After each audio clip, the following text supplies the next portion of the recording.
యాదగిరిగుట్ట శ్రీ లక్ష్మీ నరసింహస్వామిని దర్శించుకుని ప్రత్యేక పూజలు నిర్వహించిన సినీ నటుడు శ్రీకాంత్.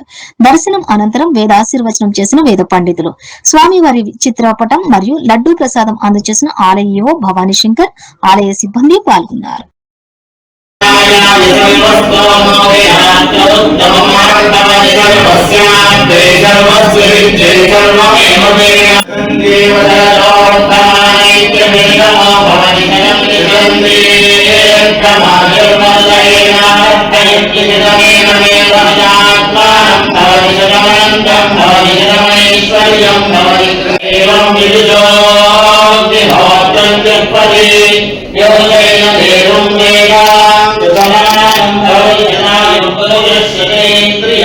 आयुष्य